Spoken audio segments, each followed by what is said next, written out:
السلام علیکم ورحمۃ اللہ وبرکاتہ نحمده ونصلی علی رسولہ الکریم اما بعد. آج کا سبق سن لیجئے.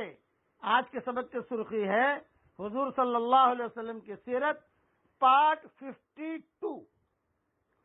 حضرت سعد ابن ابی وقاص یہ بھی مسلمان ہوئے، لیکن ان کے مسلمان ہونے کا قصہ وہ خود فرماتے تھے. حضرت سعد ابن ابی وقاص کہ اسلام لانے سے 3 رات پہلے میں نے خواب دیکھا. حضرت سعد ابن ابی وقاص کہتے تھے کہ میں ایک اندھیرے میں کھڑا ہوں، سخت اندھیرا ہے، اور اندھیرے کی وجہ سے کوئی چیز مجھ کو دکھائی نہیں دیتی، یہاں تک کہ میرا ہاتھ بھی دکھائی نہیں دیتا. میں بڑا ٹینشن میں ہوں خواب میں، کبھی اندھیرے میں کیسے آ گیا، کیا میٹر ہے. اچانک ایک میں نے چاند دیکھا، چاند طلوع ہوا. جب چاند طلوع ہوا اس میں روشنی تھی، میں پیچھے پیچھے چاند کے ہو لیا، چاند کی چاندنی میں چلتا گیا. جب میں خواب میں دیکھ رہا ہوں تو چاند کی چاندنی میں جو چلا تو وہ اندھیرا تو ختم ہو گیا.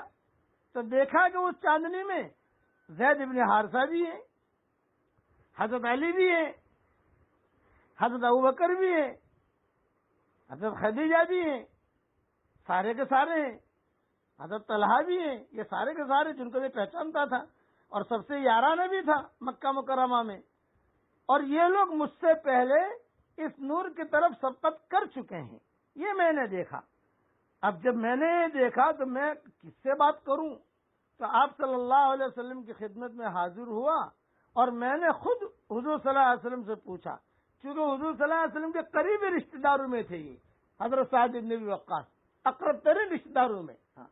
تو میں نے کہا کہ میں نے ایسا خواب دیکھا ہے، اور یہ آپ کی ایک جماعت میں نے دیکھی خواب کے اندر، آپ کس چیز کی دعوت دیتے ہیں؟ میں حضور صلی اللہ علیہ وسلم کے پاس آیا. آپ نے فرمایا، سعد ابن ابی وقاص میں دعوت دیتا ہوں اللہ کی وحدانیت اور اپنے رسول اللہ ہونے کی شہادت کی طرف تم کو بلاتا ہوں. اتنا زور سے حضور نے فرمایا کہ میرے دل میں وہ چیز اتر گئی. ذکر اللہ کی وحدانیت کی طرف بلاتا ہوں. بتوں کو چھوڑو، بتوں کو چھوڑو، جتنے بت ہیں ان سب کو چھوڑو اور مجھے اللہ کا نبی مانو اور اللہ کو ایک مانو. بس کرنے والے اللہ ہیں. حضرت سعد ابن وقاص کہتے ہیں کہ میں سنتے ہی بالکل پسیج گیا، اور میں نے ایک جملہ نہیں کہا، اور میں نے کہا اشہد ان لا الہ الا اللہ واشہد ان محمد رسول اللہ.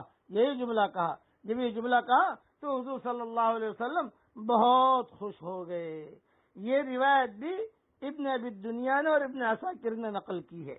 تو خوابوں کے ذریعے سے بھی اللہ تعالیٰ نے لوگوں کو ہدایت دی. تمیم داری نے خواب دیکھا وہاں شام میں اور جناتوں نے دعوت دی.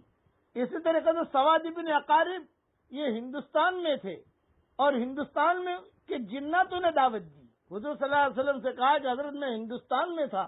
سواد ابن اقارب نے کہا میں ہندوستان میں تھا، ہندوستان کے جناتوں نے مجھے دعوت دی. اسی طریقے پر کہیں سے کسی کو آواز آئی، کہیں سے کسی کو آواز آئی، کہیں کسی کو آواز آئی، اور وہ لوگ مسلمان ہوتے گئے. کبھی کچھ قصے ایسے بھی ہوئے کہ بتوں نے دعوت دی، کئی قصے ہیں. انشاءاللہ جب یہ تفصیل چلے گی سیرت کی وہ بھی آئے گا. بتوں نے دعوت دی، درختوں نے دعوت دی کہ جاؤ محمد کے ہاتھ پر مسلمان ہو جاؤ، پہاڑوں نے دعوت دی. یہ اللہ کا نظام چلا. اللہ تعالیٰ جب کسی چیز کے کرنے کا ارادہ کرتے ہیں تو اللہ تعالیٰ پھر اس کو اپنے ہاتھ میں لے لیتے ہیں. اس لیے ذہن میں رکھیے کہ ان حضور صلی اللہ علیہ وسلم کا دین اللہ نے ہمیں دیا ہے. سب سے پہلے تو ہمیں شکر ادا کرنا چاہیے کہ اللہ تیرا شکر ہے کہ تو نے ہمیں دین دیا. اب میرے ساتھ پڑھ لیجئے، میرے ساتھ. اے اللہ ہر فرد امت کو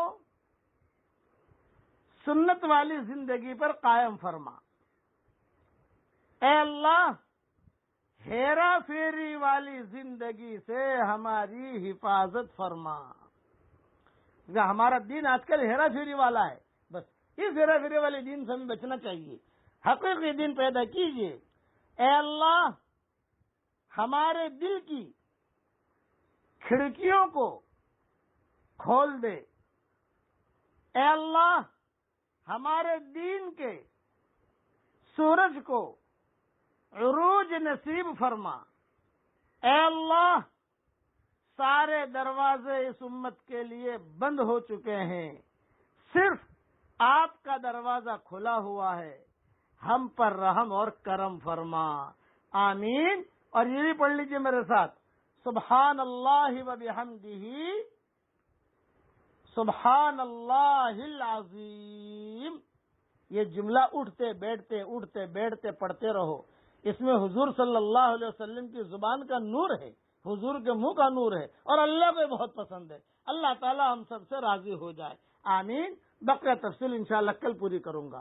وآخر دعوانا ان الحمدللہ رب العالمین۔